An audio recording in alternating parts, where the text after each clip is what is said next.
dia, irmãos e irmãs. Abra comigo sua Bíblia, por favor, na segunda carta de Paulo a Timóteo, capítulo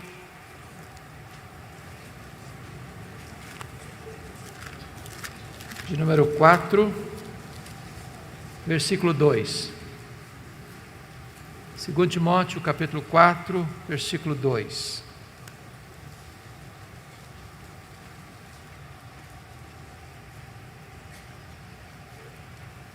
Prega a palavra, insta, quer seja oportuno, quer não. Corrige, repreende, exorta com toda a longanimidade e doutrina. Nós vamos falar nesta manhã sobre pregação expositiva. E eu gostaria de dizer para você, que é pastor, sobretudo, e eu gostaria de pedir quantos pastores nós temos aqui. Levante uma mão, por gentileza, só para nós termos uma noção. Louvado seja Deus. Isso, eu gostaria de ver a luz acesa para eu perceber melhor. Amém, graças a Deus. Obrigado. Quantos presbíteros nós temos presentes? Ok, obrigado. Diáconos, quantos diáconos? Ok. Professores de escola dominical. Graças a Deus, muito obrigado. Preciso dizer para você que a palavra é o conteúdo da pregação e a palavra é a autoridade do pregador. A ordem de Deus é prega a palavra e não prega sobre a palavra. A palavra é o conteúdo. O pregador não cria a mensagem. O pregador prepara o sermão, mas a mensagem é de Deus. A mensagem emana do próprio texto. O texto é o próprio conteúdo da mensagem. De tal maneira que Deus não tem compromisso com a palavra do pregador. Deus tem compromisso com a sua palavra. Não é a palavra do pregador que tem a promessa de não voltar vazia para Deus. É a própria palavra de Deus que tem essa promessa. E nós só teremos o cumprimento dessa promessa se nós estamos pregando a palavra e não as nossas próprias palavras. A palavra de Deus é poderosa. A palavra de Deus despede chamas de fogo, faz tremer o deserto. A palavra de Deus é eficaz. Ela é a espada do Espírito. Não é a palavra do homem, não é a palavra do pregador. É por isso que pregação expositiva é tão importante, porque é o compromisso de pregar a palavra e não apenas sobre a palavra. É necessário dizer, meus amados irmãos, que a pregação é o instrumento que Deus estabeleceu para trazer os seus eleitos à salvação. Deus chama pela palavra. A fé vem pelo ouvir e ouvir a pregação da palavra. Daí é importante dizer que a pregação fiel das Escrituras é o principal elemento que leva a igreja ao crescimento saudável. E nós precisamos entender isso. No que concerne ao crescimento da igreja, eu acho que todo pastor, todo pregador, todo professor de escola dominical, todo crente fiel aspira o crescimento da igreja. Não é natural você se conformar com a esterilidade. É por isso que a pergunta certa não é o que é que eu devo fazer para a igreja crescer, mas a pergunta deveria ser: o que está impedindo a igreja de crescer?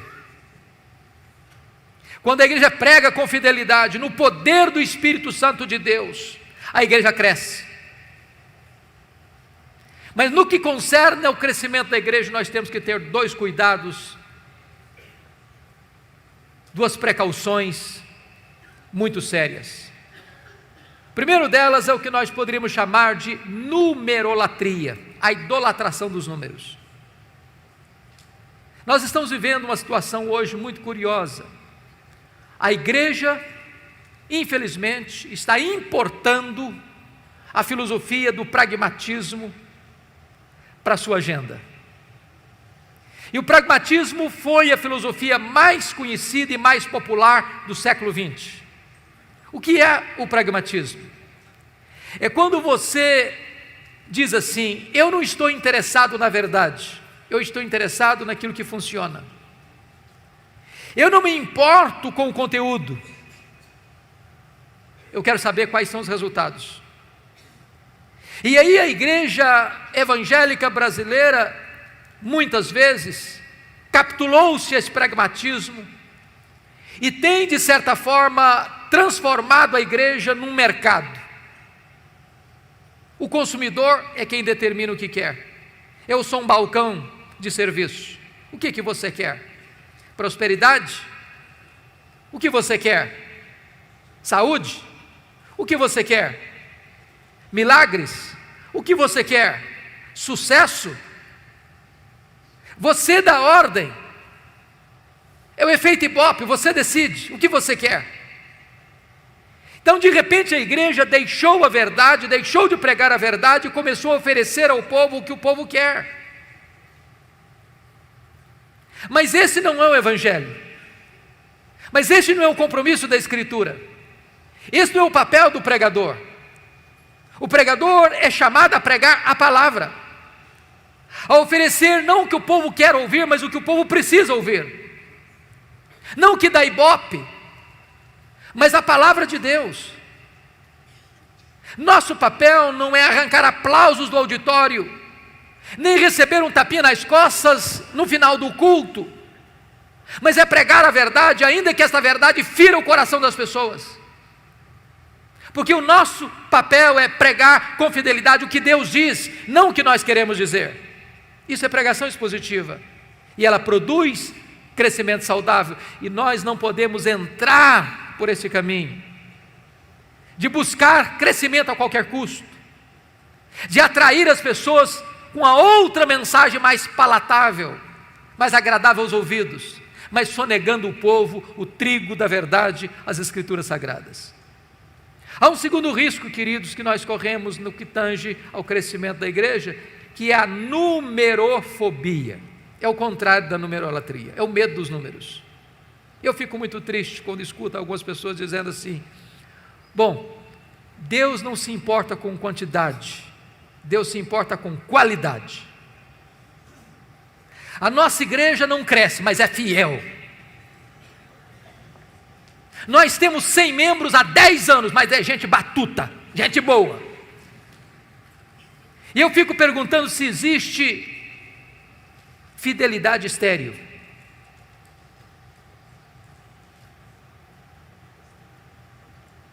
Muitas vezes nós tentamos justificar com a nossa teologia a nossa omissão, o nosso fracasso, nossa falta de poder espiritual,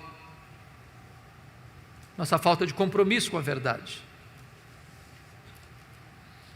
Quando eu olho para a igreja primitiva, eu percebo que aquela igreja estava comprometida com a qualidade de vida.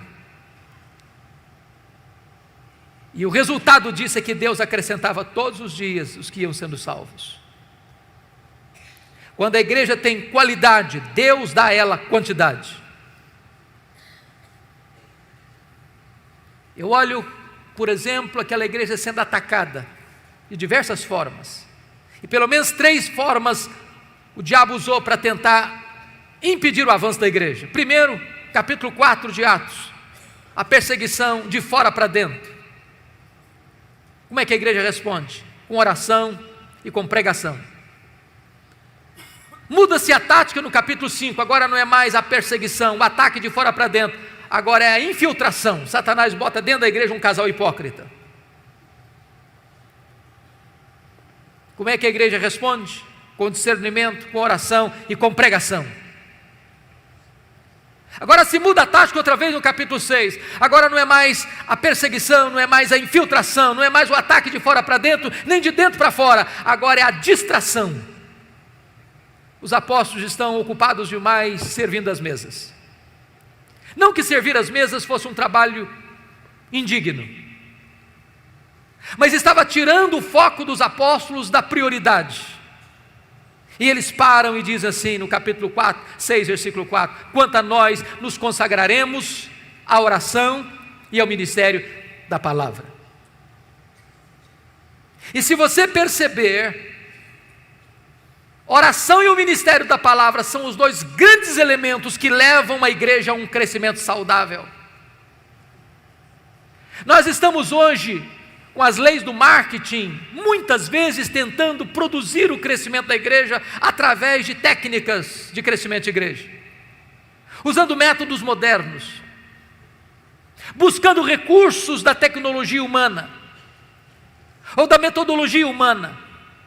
Mas se nós queremos encontrar uma resposta para o crescimento saudável da igreja, nós não teremos que ir para as técnicas do pragmatismo moderno, nós temos que voltar ao livro de Atos.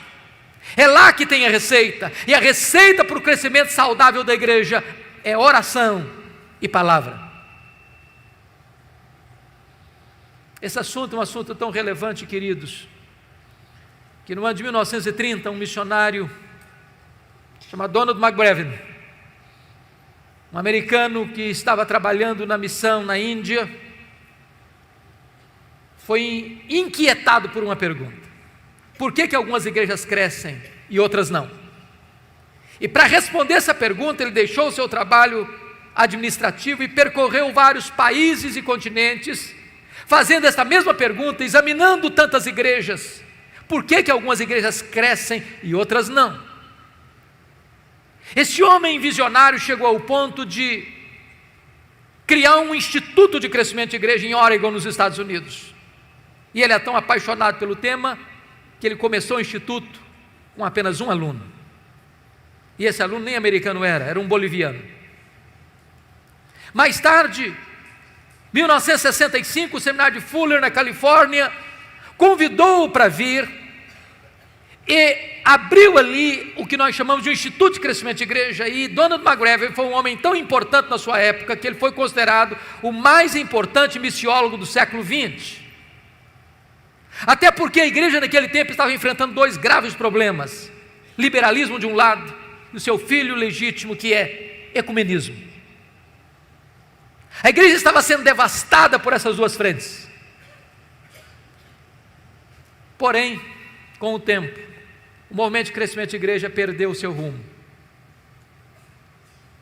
Veio Peter Wagner, outros mais, e de repente começa a se buscar o crescimento da igreja por técnicas pragmáticas, a ponto de David Ebb fazer uma pesquisa em mais de 100 teses e dissertações do movimento de crescimento de igreja, do seminário de Fuller, e encontrar pouquíssima ênfase na oração e na pregação como elementos que devam levar a igreja a um crescimento saudável. E aqui, meus amados irmãos, nós precisamos entender que se a igreja evangélica brasileira quer de fato entender o que é crescimento da igreja, nós temos que entender que o crescimento da igreja passa pela oração e pela pregação fiel das Escrituras.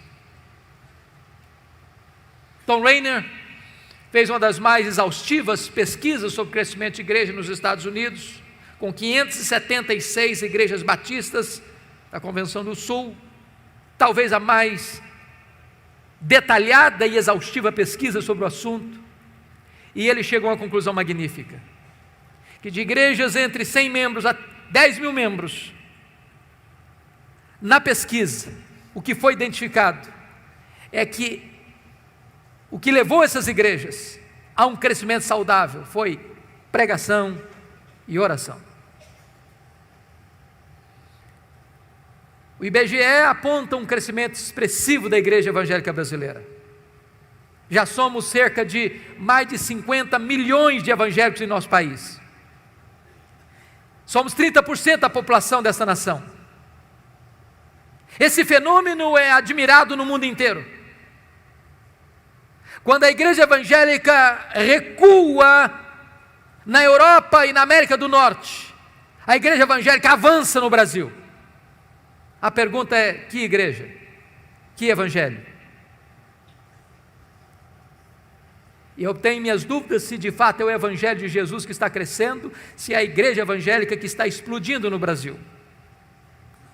Porque o que nós estamos assistindo muitas vezes é um outro evangelho, um evangelho híbrido, um evangelho sincrético, um evangelho eivado de misticismo, paganismo, e não é este o evangelho da graça do Senhor Jesus. Temos que voltar ao evangelho e pregar a palavra. No meu entendimento, queridos, a pregação da palavra é tão importante porque ela vai corrigir, no meu entendimento, 4 dos grandes problemas que a igreja está enfrentando hoje. Primeiro, problema do liberalismo. O liberalismo é fruto do iluminismo, do racionalismo. Ele chega com a seguinte colocação: eu só posso aceitar como verdade o que a minha mente entende. Preste atenção nisso. A fé cristã é racional, mas ela é mais do que racional, ela é supra-racional. Por exemplo, eu não consigo entender com a minha razão como Deus, sendo um só, subsiste em 3 pessoas distintas. De tal forma que o Pai não é o Filho não é o Pai não é o Espírito Santo não é o Filho nem o Pai. São 3 pessoas distintas, mas um só Deus. Nós não somos politeístas. Eu não posso entender com a minha razão como é que o Deus que transcende, é transcendente, é maior do que tudo que Ele criou, pode se fazer carne, entrar no ventre de uma mulher e nascer numa manjedoura. Eu não posso explicar racionalmente os milagres. Então, quando a minha mente não consegue ir além, eu creio. Porém, o racionalismo diz: não, eu não posso aceitar. E o que aconteceu? O liberalismo, onde entrou, matou as igrejas. Olha a Europa hoje, conhecido como um continente pós-cristão. Olha algumas igrejas na América do Norte, no Canadá hoje, nos Estados Unidos, Canadá hoje, chamadas dead churches, igrejas mortas. Eu visitei recentemente uma igreja em Toronto, igreja John Calvin, templo belíssimo, um jardim grinaldado de flores no pátio, uma placa de bronze muito bonita com o nome do pastor, doutor fulano reverendo das quantas. E quando eu cheguei para perguntar quantos membros tem esta igreja, me responderam: tem 15 membros. Tem um culto a cada 3 meses. Porque onde o liberalismo chega, ele mata. Ele é um veneno mortífero, ele é um câncer. O que é dramático e triste é que muitos seminários históricos das nossas igrejas no Brasil estão ainda flertando com o liberalismo. Estão ainda encantados com este veneno mortífero. Você nunca viu um pastor liberal plantando igrejas, você nunca viu um pastor liberal experimentando um reavivamento, você nunca viu um pastor liberal promovendo o crescimento da obra de Deus. Porque onde o liberalismo chega, ele mata a igreja. E preste atenção nisso, o liberalismo não começa na igreja, começa nos seminários. Da cátedra ele vem para o púlpito, e do púlpito ele mata as igrejas. A única maneira de enfrentar o liberalismo é pregando a palavra. Um liberal chega para você dizendo o seguinte: bom, eu creio na Bíblia, mas eu não creio em tudo que está lá. Um liberal vai chegar, por exemplo, e dizer: eu não creio em Gênesis 1 e 2, não creio na literalidade de Gênesis 3. E muita gente hoje está tentando fazer um concubinato entre cristianismo e darwinismo, achando que isso é o suprassumo. Eu fiquei muito decepcionado. Há poucos dias eu fui comprar um comentário de Gênesis, de um pastor muito conhecido aqui no Brasil, com muitos livros publicados aqui no Brasil. E quando eu vi o comentário em 3 volumes, eu fiquei encantado. É esse que eu preciso. E eu fiquei chocado que aquele famoso escritor americano dedicou 400 páginas praticamente para expor Gênesis 1, 2 e 3 dentro desta linha liberal, tentando conjugar cristianismo com darwinismo. E notem vocês, é impossível negar a literalidade, a historicidade de Gênesis 1, 2 e 3, sem negar toda a Escritura.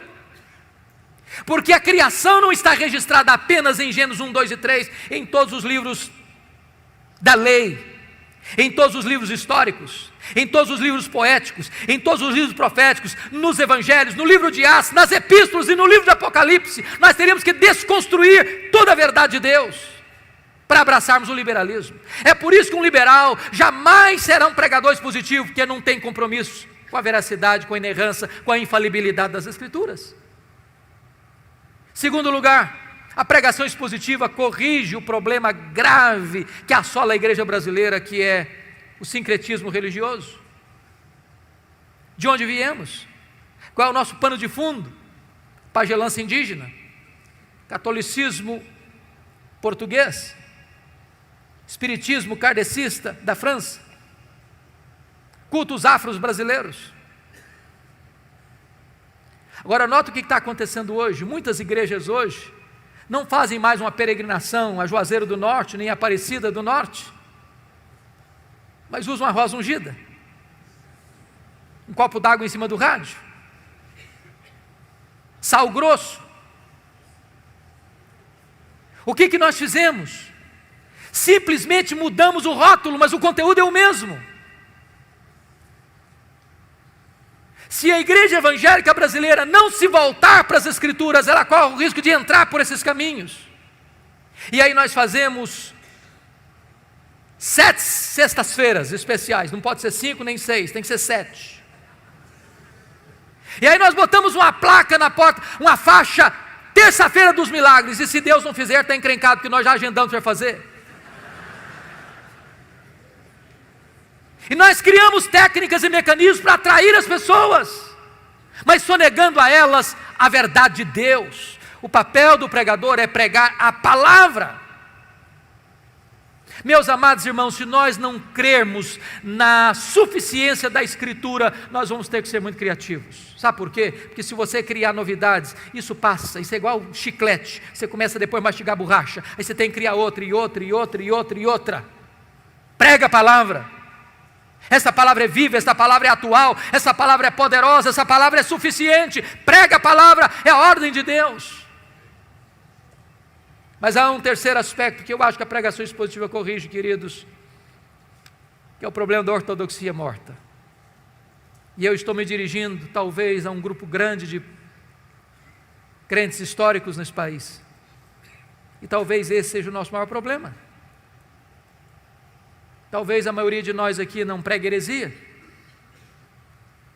Talvez a maioria de nós aqui não aceite qualquer novidade no mercado da fé. Mas também falta-nos poder, falta-nos unção do Espírito, falta-nos virtude de Deus. Dr. J.I. Packer disse que não tem nada mais solene do que um defunto dentro de um caixão. É soleníssimo, mas está morto. Ortodoxia morta mata.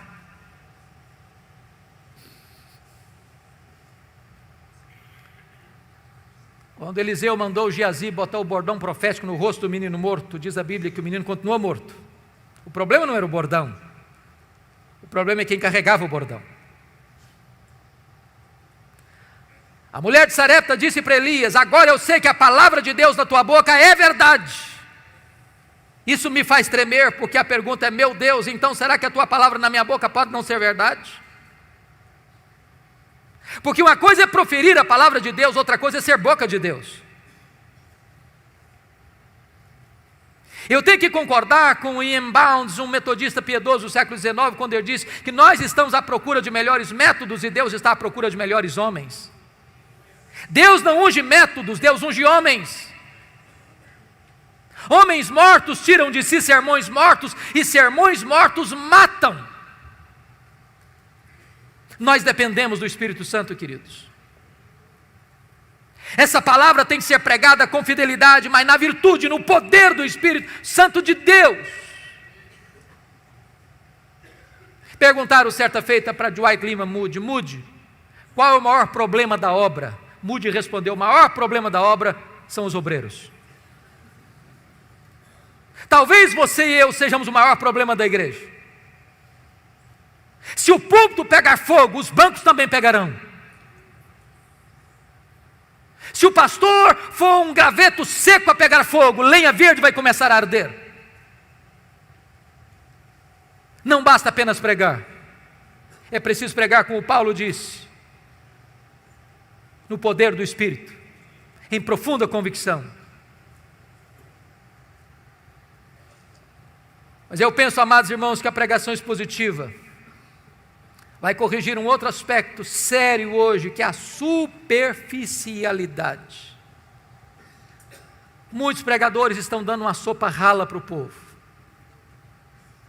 E eu vou lhe dizer uma coisa: a ovelha faminta é a ovelha susceptível aos lobos.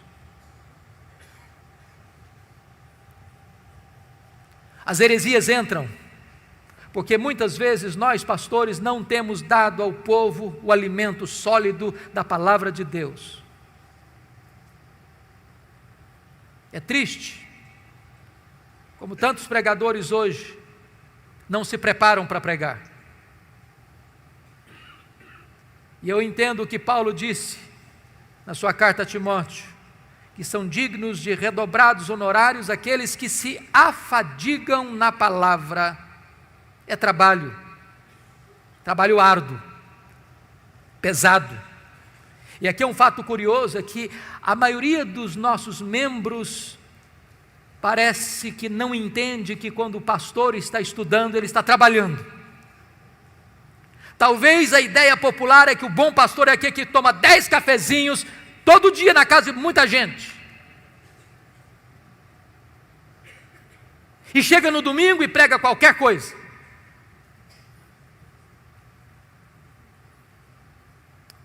Certa feita, um membro passava perto da casa pastoral e viu o pastor estudando e perguntou: está descansando, pastor? O pastor disse: não, estou trabalhando. Na volta o mesmo passou, o pastor estava lá no quintal, carpindo, capinando. Aí a pessoa disse: está trabalhando, pastor? Não, agora estou descansando.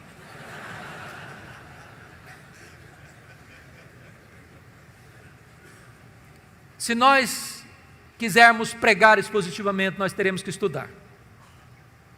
Por isso, eu gostaria de dizer para você que nós poderíamos sintetizar a pregação expositiva em 3 verbos, e se você guardar esses 3 verbos, eu fico muito feliz. Acho que você entendeu a mensagem que eu quero passar nessa manhã. Pregação expositiva pode ser resumida em 3 verbos. Primeiro, ler o texto. Ler. Você já viu um pregador subir ao púlpito e ele atropela o texto que vai pregar? Ele lê o texto atabalhoadamente. Quando você vê tal coisa, o que você pensa? Ele não se preparou. Ele não conhece nem o texto. Ele não gastou tempo. Talvez ele está dizendo o seguinte: o que importa aqui não é o texto que eu estou lendo, é o que eu vou falar depois. Deixa eu dizer uma coisa para você: a parte mais importante de um sermão é o texto, porque só vai ser sermão se ele expor o texto que ele leu. Então é uma recomendação: leia o texto 1 vez, 5 vezes, 10 vezes, 20 vezes, leia, deixe que esse texto entre em você, se possível decore o texto. Leia com entusiasmo, leia com vibração, porque quando a pessoa vê você ler o texto e diz: esse homem tem alguma coisa para nos dizer. Segunda coisa, segundo verbo, explicar o texto. Calvino dizia que pregação é explicação da Escritura. A não ser que você explique o texto, você não pregou. Você conhece aquele tipo de pregador que lê o texto, vai embora do texto e nunca mais volta para o texto? Ele viaja, faz viagens internacionais e espaciais. E você pergunta, meu Deus, mas por que ele leu esse texto?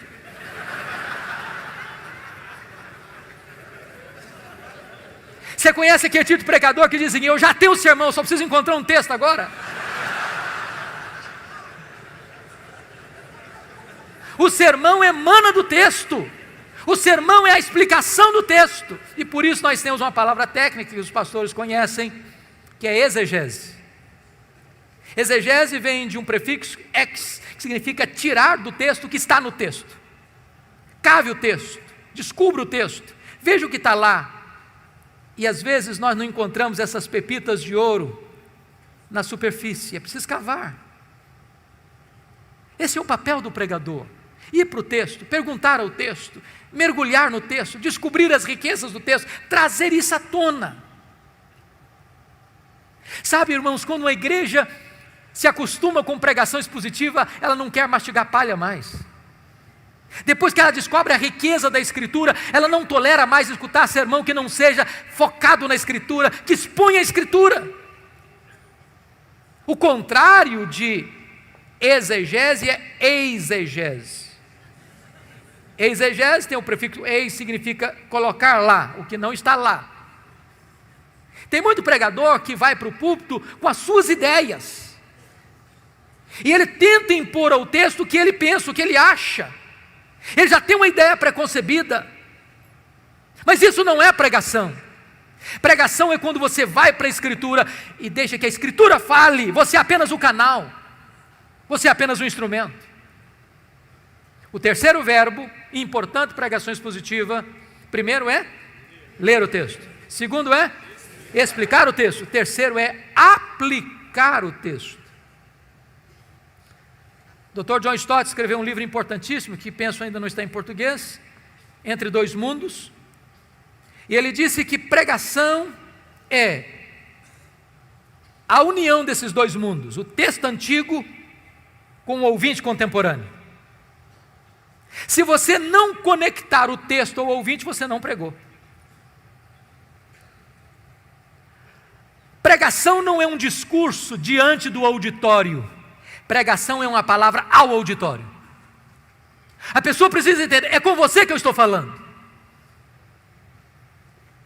É como aquele pregador que foi pregar em João 10 e falou sobre a ovelha, falou sobre o pastor, falou sobre os lobos, falou sobre os campos, falou sobre os prados, falou sobre as águas, falou sobre a grama verde, falou sobre a lã da ovelha, falou e terminou o seu sermão depois de 1 hora, há 2000 anos, lá nas pastagens da Palestina. E o auditório perguntou, e daí? E daí? Isso tem a ver comigo? Pregação precisa ter aplicação.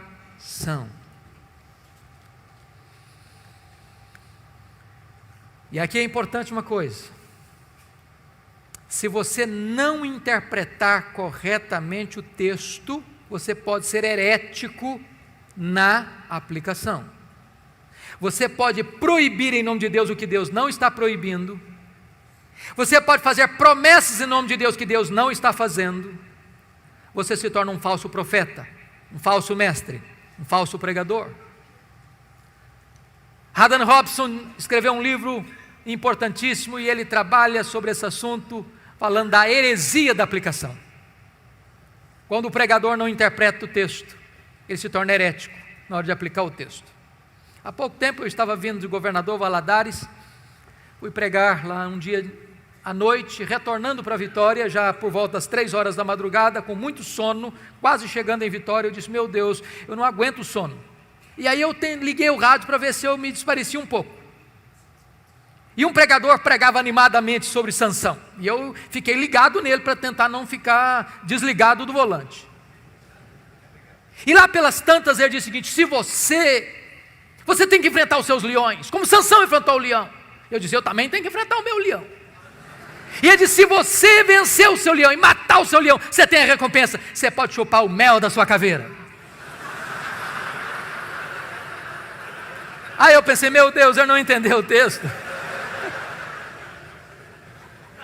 Porque ele não entendeu o texto, ele aplicou o texto erradamente e cometeu uma heresia grave.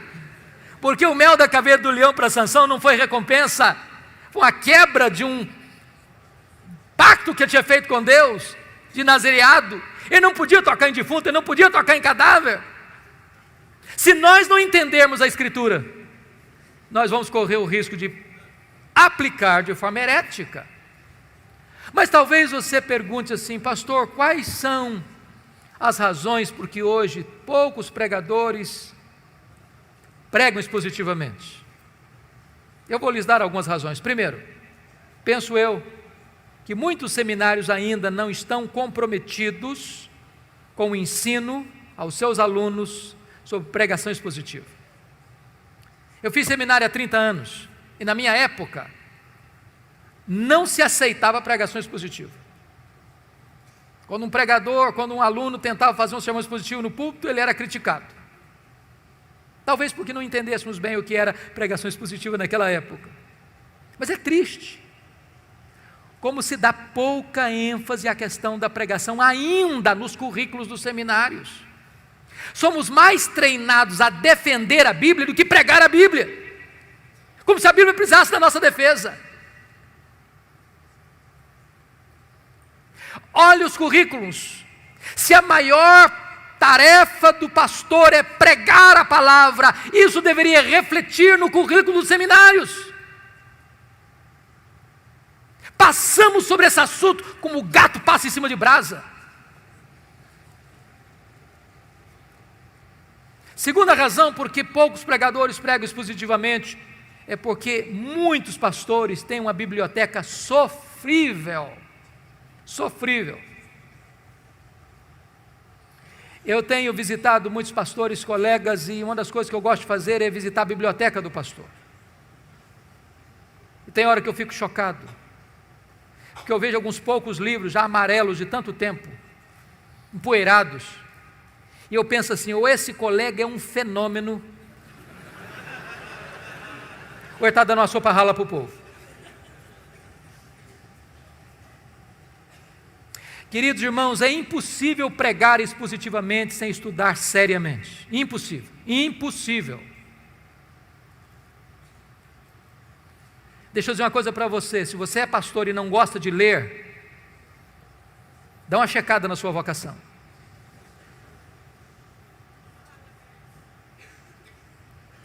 Eu estou falando para líderes aqui, que não são pastores, e eu queria dar um conselho, se eu posso. Por que os pastores não pregam, não têm uma boa biblioteca? Por duas razões, pelo menos. Primeiro, porque o salário pastoral, em média, não é aquelas coisas tanto não. Quando um pastor às vezes empata o jogo para comer, eu já é um herói. E aí ele não tem dinheiro para comprar livro. Graças a Deus, porque nessa conferência vocês têm livros com ofertas especiais. Então, o conselho seria esse. Se você é líder de igreja aqui, quem sabe você consiga lá na liderança botar uma verba para o seu pastor comprar livro todo mês.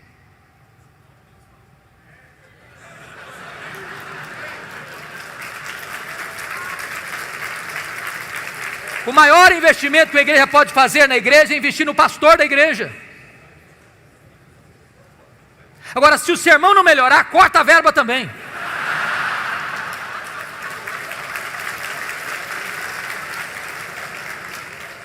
Porque livro para enfeitar a biblioteca também não resolve nada. A segunda razão por que os pastores não têm uma boa biblioteca é porque isso não é prioridade para eles. Eu fui um seminarista muito pobre em Campinas, muito pobre. Perto do nosso seminário, ali na Avenida Brasil, em Campinas, tinha uma pizzaria. Eu passei 4 anos lá, nunca tive o privilégio de ir naquela pizzaria, nunca. Eu passei 4 anos no seminário com um ternozinho muito michuruco, nunca comprei um terno. Mas nunca deixei de comprar livro. Já passei no ministério 8 anos sem comprar uma camisa, nunca deixei de usar nova não, porque tem crentes generosos que ofertam o pastor de vez em quando. Mas nunca deixei de comprar livro. Você não pode entender um pastor sem ferramenta para trabalhar. Você não pode entender um lavrador sem uma enxada na mão. Você não pode entender um cirurgião sem um bisturi na mão. Livro é matéria-prima do pastor se preparar para pregar.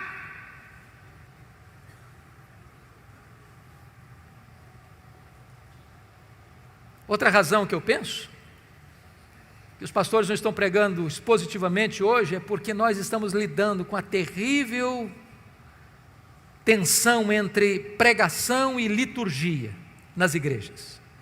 É triste o que está acontecendo hoje, triste. Em muitas igrejas se canta meia hora, 1h30 e se prega 10 minutos. Eu já tenho tido constrangimento, às vezes, de ser convidado para pregar em alguns encontros e se paga uma passagem cara para ir lá. E você chega lá e se canta meia hora, se canta 1h, se canta 1h30 e alguém chega para você e bate no seu joelho. Dá para pregar 10 minutos? Eu estou vindo agora de uma semana nos Estados Unidos e sempre quando eu vou pregar, eles têm o cuidado de dizer, olha, aqui é sermão americano, não é sermão brasileiro. Nós não toleramos sermão de 40 minutos aqui. É 15 minutos. E eu tenho que concordar com John MacArthur. Sermonetes criam cristianetes. Eu não posso entender como você pode expor a palavra de Deus com 15 minutos.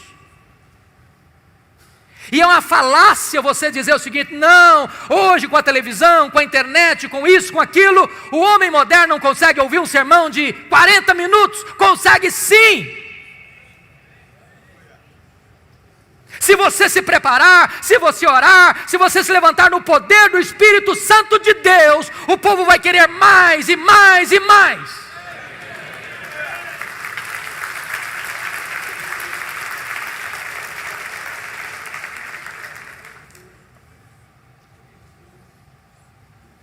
A palavra de Deus precisa ser o centro, queridos, o centro. E nós, pastores, somos responsáveis por isso. Nós somos os responsáveis pela liturgia da igreja. Não delegue, não terceirize a liturgia da igreja para que você perca o controle disso.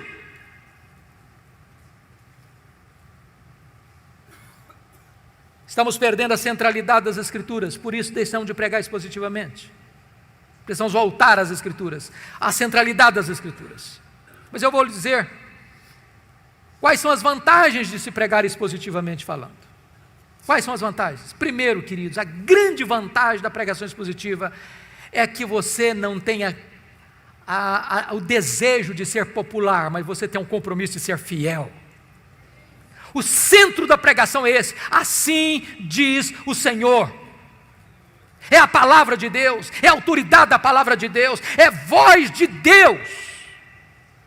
Eu estive há 15 dias lá em Londres pregando e fui visitar Tabernáculo Metropolitano, onde Spurgeon pregou no século XIX.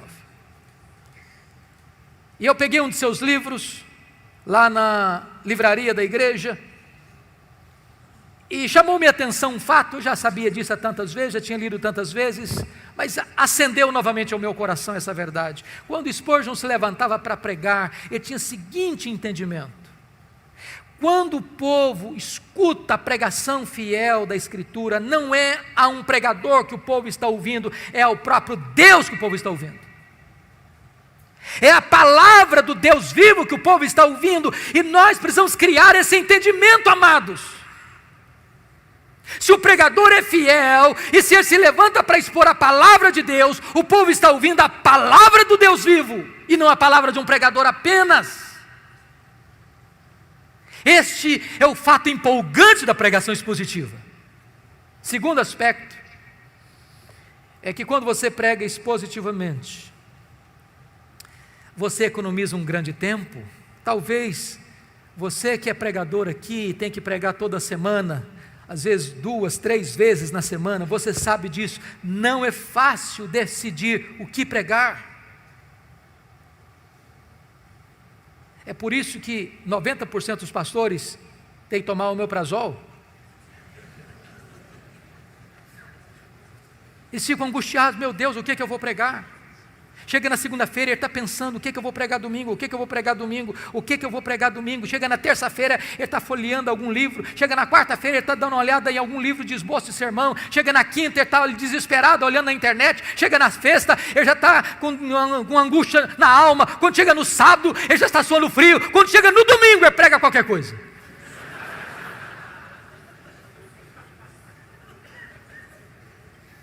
Se você tem um compromisso de pregar expositivamente, você tem um cronograma, você termina o seu sermão no domingo à noite, já começa a preparar seu próximo sermão. Em vez de você gastar tempo pensando no que pregar, você investe todo o tempo preparando o que pregar. É claro, queridos, que nós, penso eu, não deveríamos iniciar sendo exaustivos, como um Mark Lloyd Jones, por exemplo, que pregou vários anos em Romanos, vários anos em Efésios. Eu acho que se formos fazer isso aqui, a gente corre o risco de enfrentar alguns problemas. Eu conheço um colega que começou a expor Atos na igreja. Tinha 200 pessoas na quarta-feira ouvindo sobre Atos. Depois de mais de um ano, ele estava em Atos 12, e o auditório dele cresceu de 200 para 40. E quando falava em Atos, o povo sentia urticária. O problema não é a pregação expositiva, o problema é que às vezes as pessoas se perdem nos detalhes. Às vezes se pensa em pregação expositiva, lê um versículo, meus irmãos, essa palavra vem do grego tal, etc e tal. Agora a segunda palavra também vem do grego tal, que significa isso. Agora vamos para a terceira palavra. Aí o povo não entende, ele se perde no meio da floresta atrás de uma árvore. Então, se você não tem ainda o hábito de pregar expositivamente, comece com um livro pequeno, não seja tão exaustivo. Gere no povo gosto pela Escritura.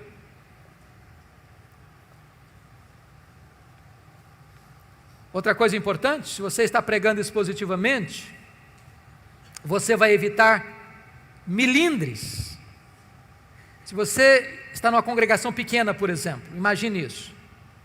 E você tem um líder da igreja que está enfrentando uma crise conjugal séria, ele está pensando em sair de casa, se divorciar, e aí você chega no domingo de manhã na igreja e diz, meus irmãos, hoje eu vou pregar sobre Mateus 19, sobre divórcio. Aí o líder já torce o nariz, esse pastor está querendo pregar sermão carapuça para cima de mim. Aí no meio do sermão o cara se levanta e vai embora. O que você vai pregar? Como aquele pregador que foi pregar numa igreja e ele estava indo para o púlpito e um líder da igreja puxou o paletó e disse, o senhor não pode pregar aqui sobre bebida, porque o cara que mais dá dinheiro aqui para a igreja, ele é chegado numa branquinha, então o senhor faz favor de não tocar nesse assunto. Caminhou um pouco mais, outro puxou o paletó e disse, o senhor não pode pregar sobre jogo, porque a família mais rica da igreja é chegada em jogo de azar e tal, então o senhor não toca nesse assunto. Andou mais um pouquinho e falou, o senhor não pode falar sobre adultério, porque a pessoa mais conhecida na cidade está frequentando a nossa igreja, está vivendo um caso de infidelidade conjugal, então não toca nesse assunto para nos constranger. Aí o cara foi para o púlpito, aí se levantou e disse, meus irmãos, eu estou encrencado hoje. Eu não posso pregar sobre bebida, eu não posso pregar sobre jogo, eu não posso pregar sobre adultério. Aí levantou um gaiato no final do auditório lá, prega sobre os judeus, não tem nenhum judeu aqui.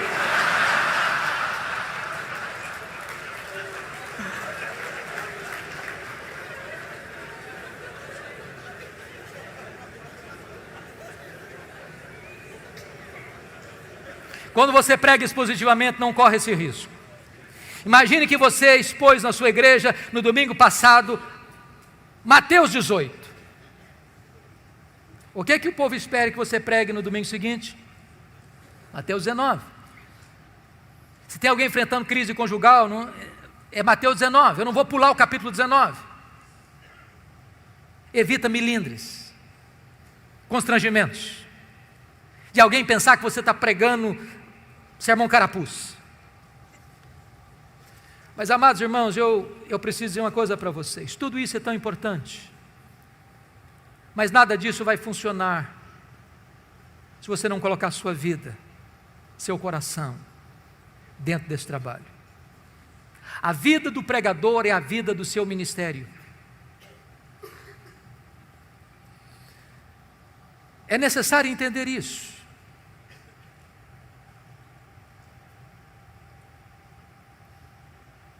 E eu fico preocupado ainda hoje quando a maioria dos nossos seminários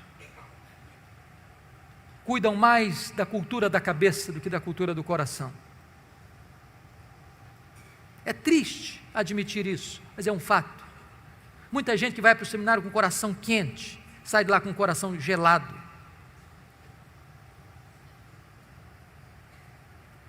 Não há nada mais perigoso do que acostumar-se com o sagrado, que acostumar com a pregação, que acostumar com o púlpito. E de repente você faz isso como um profissional, virou rotina. Mas isso não mexe mais com a sua vida, isso não queima mais seu coração, isso não arde mais em sua alma. Como certa feita um pregador de Londres foi conversar com um ator famoso da Inglaterra e disse: eu não entendo uma coisa. Perguntou o pastor ao ator londrino: você prega uma fábula e as multidões vêm para ouvir você. Eu prego a verdade e ninguém quer me ouvir. E o ator respondeu para o pregador: é simples, pregador. Eu prego a minha fábula como se fosse verdade, você prega a sua verdade como se fosse uma fábula. Tem hora que eu fico perguntando: meu Deus, será que as pessoas acreditam que nós acreditamos no que pregamos? Um dia eu estava pregando em Salvador, e eu pregava sobre avivamento, e uma repórter da cidade estava lá para uma entrevista. Ela olhou nos meus olhos e me perguntou: o senhor acredita no que prega? Eu respondi para ela: eu creio firmemente no que prego.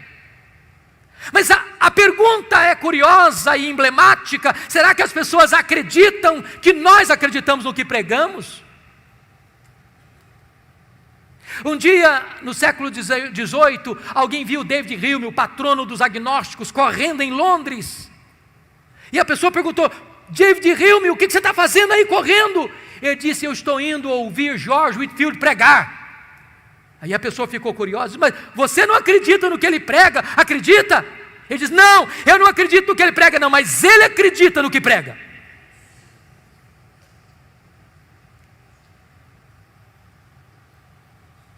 Amados irmãos, nós precisamos desesperadamente de um reavivamento no púlpito. Desesperadamente.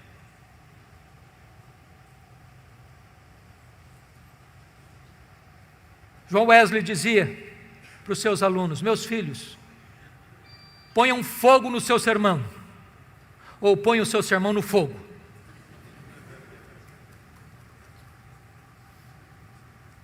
Que Deus nos ajude, para que nós sejamos homens de Deus, mulheres de Deus, gente comprometidos com Deus, os vasos limpos que Deus há de usar para a sua glória. Que nós vejamos para a glória de Deus um reavivamento da pregação expositiva, da pregação bíblica em nossa nação.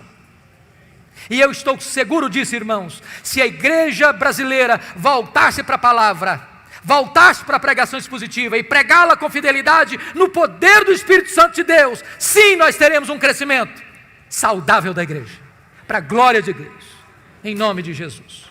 Amém. Vamos orar, queridos. Vamos orar. Deus amado, aplica a tua palavra ao nosso coração.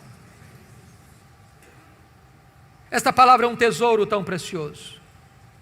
É o Evangelho, é a boa nova da salvação, é o poder para a salvação de todo o que crê, é a palavra viva, é a palavra eficaz, é a palavra poderosa, palavra infalível, inerrante, suficiente.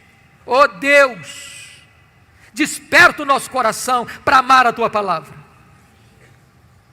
enche-nos da tua palavra, a nossa mente, o nosso coração, a nossa alma, o nosso ser, e dá-nos o compromisso, Deus, de pregarmos a tua palavra, toda a tua palavra, só a tua palavra. E nós entendemos que quando isto é feito, por mercê e graça, tu operas maravilhas no meio do teu povo. Bendito é o teu nome, em nome de Jesus. Aleluia. Amém.